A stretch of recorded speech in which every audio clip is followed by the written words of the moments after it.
വളരെ എളുപ്പത്തിൽ തയ്യാറാക്കാവുന്ന നല്ല ടേസ്റ്റി ആയിട്ടുള്ള ചില്ലി ചിക്കനാണ് ഉണ്ടാക്കുന്നത്.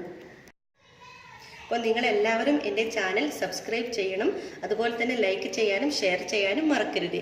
അപ്പോൾ ഇന്ന് ഞാൻ തയ്യാറാക്കുന്ന ചില്ലി ചിക്കൻ ഇതാണ്. ഞാനിതിപ്പോൾ ഇതിൽ ചേർത്തത് പറഞ്ഞു തരാം. 2 കിലോ വരുന്ന ചിക്കനാണ്. ഇതിൽ ഞാൻ ഒരു മുട്ട, ഇഞ്ചി വെളുത്തുള്ളി പേസ്റ്റ്, കാശ്മീരി മുളക് പൊടി 4 സ്പൂൺ, കറിവേപ്പില, മല്ലിയില, പിന്നെ ഒരു 1/2 ടീസ്പൂൺ ഗരം മസാല, പിന്നെ ഒരു 4 സ്പൂൺ കോൺഫ്ലവർ, പിന്നെ 1 സ്പൂൺ വിനാഗിരി, ഉപ്പ്, ഇതൊക്കെ തേച്ച് 1 മണിക്കൂർ റെസ്റ്റ് ചെയ്ത് വെച്ച ചിക്കൻ പീസാണിത്. അപ്പോൾ നിങ്ങൾ കഴിയുന്നതും 1 മണിക്കൂറെങ്കിലും റെസ്റ്റ് ചെയ്യാൻ വെക്കണം. അപ്പോൾ നല്ല ടേസ്റ്റ് ഇതിലുണ്ടാകും. അപ്പോൾ നമുക്കിത് ഒരു പാനിൽ വെളിച്ചെണ്ണ ഒഴിച്ച് ഇതൊന്ന് ഫ്രൈ ചെയ്തെടുക്കാം. അപ്പം നമുക്ക് സ്റ്റൗ ഓണാക്കി കൊടുക്കാം. അപ്പം നമുക്കിതിലേക്ക് കുറച്ച് വെളിച്ചെണ്ണ ആഡ് ചെയ്ത് കൊടുക്കാം.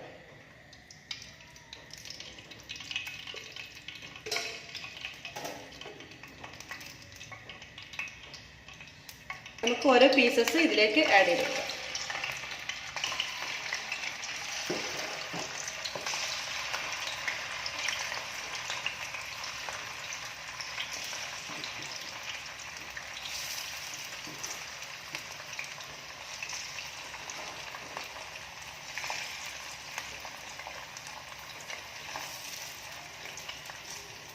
ഇതൊന്ന് നല്ല ഫ്രൈ ആയി വരണം. നമുക്കിതൊന്ന് മറിച്ചിട്ട് കൊടുക്കാം.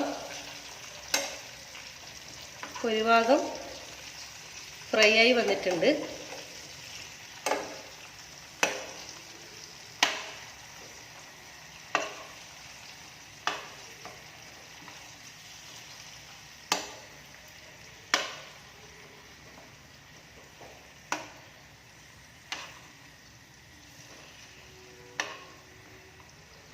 അപ്പോൾ ഇനി ഈ നമ്മൾ മറിച്ചിട്ട ഭാഗം കൂടി നന്നായിട്ട് ഒന്ന് ഫ്രൈ ആയി വരണം. അതിനുശേഷം നമുക്കിത് പ്ലേറ്റിലോട്ടേക്ക് മാറ്റാം. അതുപോലെ ബാക്കി എല്ലാ പീസസും ഇതുപോലെ നമുക്ക് ഫ്രൈ ചെയ്തെടുക്കാം. അപ്പോൾ ഞാനിപ്പോൾ എല്ലാ ചിക്കനും ഇത് നല്ലവണ്ണം ഫ്രൈ ചെയ്ത് എടുത്തിട്ടുണ്ട്. കണ്ടല്ലോ, ഇതുപോലെ. ഇനി അടുത്തത് നമുക്ക് ചില്ലി ചിക്കൻ്റെ മസാല നമുക്ക് തയ്യാറാക്കാം. അപ്പോൾ അതിന് വേണ്ടി നമുക്ക് സവാള വേണം. ഇതുപോലെ ക്യൂബ്സായിട്ട് മുറിച്ച സവാളയാണ് എടുക്കേണ്ടത്. ഞാനിപ്പോൾ ഒരു 4 മീഡിയം ടൈപ്പ് സവാളയാണ് എടുത്തിട്ടുള്ളത്. പിന്നെ വേണ്ടത് ഇഞ്ചി വെളുത്തുള്ളി ചെറുതായിട്ട് അരിഞ്ഞത്, പിന്നെ ഇതേപോലെ ക്യാപ്സിക്കം, അതും ഇതുപോലെ സ്ക്വയറായിട്ടാണ് കട്ട് ചെയ്തിട്ടുള്ളത്. പിന്നെ കുറച്ച് ക്യാരറ്റ് എടുത്തിട്ടുണ്ട്. നല്ലൊരു കളർഫുൾ ഉണ്ടാവും. പിന്നെ ഒരു മല്ലിയില, പിന്നെ കുറച്ച് ഗരം മസാല പൗഡർ, പിന്നെ കുറച്ച് ടൊമാറ്റോ കെച്ചപ്പ് വേണം. ഇത്രയും സാധനങ്ങൾ നമുക്ക് പെട്ടെന്ന് തന്നെ ഒരു ചില്ലി ചിക്കൻ്റെ മസാല തയ്യാറാക്കാം. നമുക്ക് സ്റ്റൗ ഒന്ന് കത്തിക്കാം. അപ്പം പാത്രം ഒന്ന് ചൂടാവട്ടെ. പാത്രം ചൂടാകുന്നുണ്ട്. അപ്പം നമുക്ക് കുറച്ച് വെളിച്ചെണ്ണ ഒഴിച്ചു കൊടുക്കാം, ഓയിൽ ഒഴിച്ചു കൊടുക്കാം.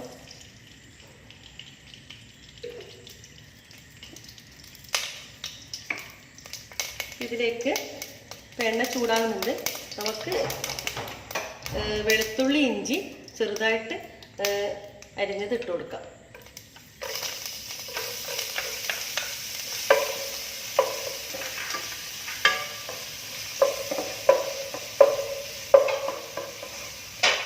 അതൊന്ന് അതിൻ്റെ വെളുത്തുള്ളിയും ഇഞ്ചിയുടെ ഒരു പച്ചമണം മാറണം. അപ്പോൾ ഇതിലേക്ക് നമ്മൾ ഇതുപോലെ ഉള്ള അരിഞ്ഞ് വെച്ച് നമ്മൾ സവാള ഇതിലോട്ടേക്ക് ചേർത്ത് കൊടുക്കാം.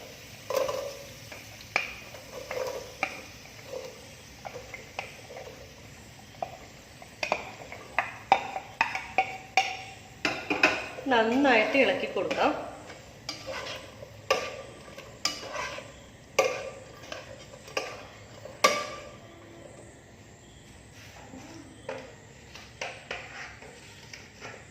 ഒരല്പം ഉപ്പ് ചേർത്ത് കൊടുക്കാം.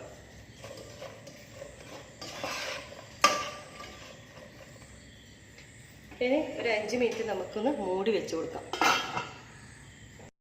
നമുക്ക് തുറന്ന് നോക്കാം. ഇപ്പം നമ്മുടെ സവാള ഇതുപോലെ പകുതി വെന്തിട്ടുണ്ട്. ഈ സ്റ്റേജിൽ നമുക്ക് കുറച്ച് ഗരം മസാല പൗഡർ ചേർത്ത് കൊടുക്കാം.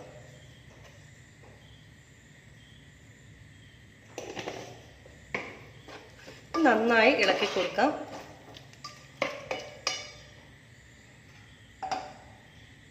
അടച്ചു വെച്ച് കൊടുക്കാം. വീണ്ടും തുറന്ന് നോക്കാം. മസാലയുടെ പച്ചമുളക്ക് മാറി. ഇനി നമുക്കിതിലേക്ക് ക്യാപ്സിക്കവും ക്യാരറ്റും ഇതിലേക്ക് ആഡ് ചെയ്ത് കൊടുക്കാം. നന്നായി ഇളക്കി കൊടുക്കാം. ഇനി ഒരു 5 മിനിറ്റ്, ക്യാപ്സിക്കത്തിനൊന്നും അധികം വേവില്ല, അപ്പം നമ്മൾ ഒരു 5 മിനിറ്റ് കൂടി നമുക്കിതൊന്ന് മൂടി വെച്ച് കൊടുത്ത് വേവിച്ചെടുക്കാം. നമുക്കിതൊന്ന് തുറന്ന് നോക്കാം. കണ്ടല്ലോ, നന്നായിട്ട് പാകത്തിന് നമ്മുടെ ഉള്ളിയും ക്യാപ്സിക്കും ക്യാരറ്റൊക്കെ വെന്തിട്ടുണ്ട്. ഈ ഒരു പാകമാണ് നമുക്ക് വേണ്ടത്. ഇനി നമുക്ക് ഇതിലേക്ക് കുറച്ച് ടൊമാറ്റോ സോസ് ചേർത്ത് കൊടുക്കാം.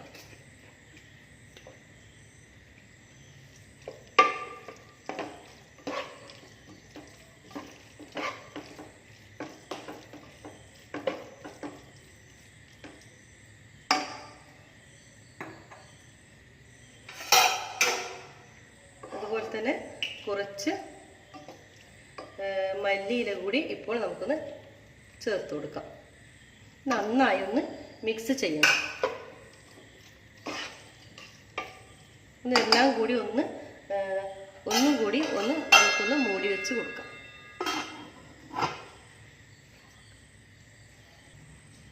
നമുക്കിനി നമ്മുടെ ഫ്രൈ ചെയ്ത് വെച്ച നമ്മുടെ ചിക്കൻ പീസസൊക്കെ ഇതിലൂടെയൊക്കെ ആഡ് ചെയ്ത് കൊടുക്കാം.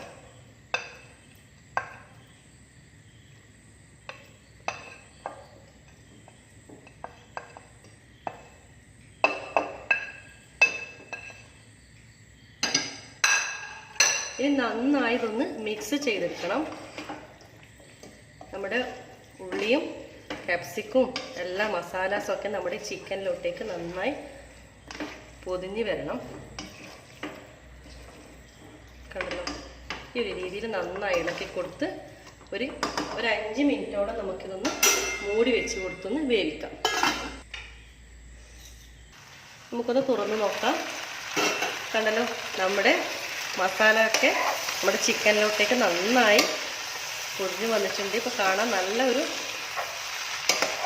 നല്ലൊരു മണമൊക്കെ വരുന്നുണ്ട്. അപ്പോൾ നമുക്ക് സ്റ്റൗ ഓഫ് ചെയ്ത് കൊടുത്ത് നമുക്ക് ഒരു സെർവിങ് പ്ലേറ്റിലോട്ടേക്ക് മാറ്റാം. അപ്പോൾ നമുക്കിതിൻ്റെ മുകളിൽ കുറച്ച് മല്ലിയില കൂടി വിതറി കൊടുക്കാം. ഇത് കാണാനൊരു ഡെക്കറേറ്റിന് വേണ്ടി.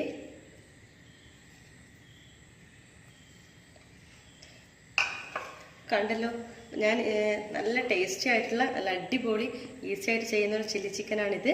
അതുപോലെ തന്നെ ഞാൻ ഇന്നിവിടെ നെയ്ച്ചോറാണ് ഉണ്ടാക്കിയത്. അപ്പോൾ ഇതിൻ്റെ കൂടെ ഞാൻ നെയ്ച്ചോറും കൂടി സെർവ് ചെയ്യുകയാണ്.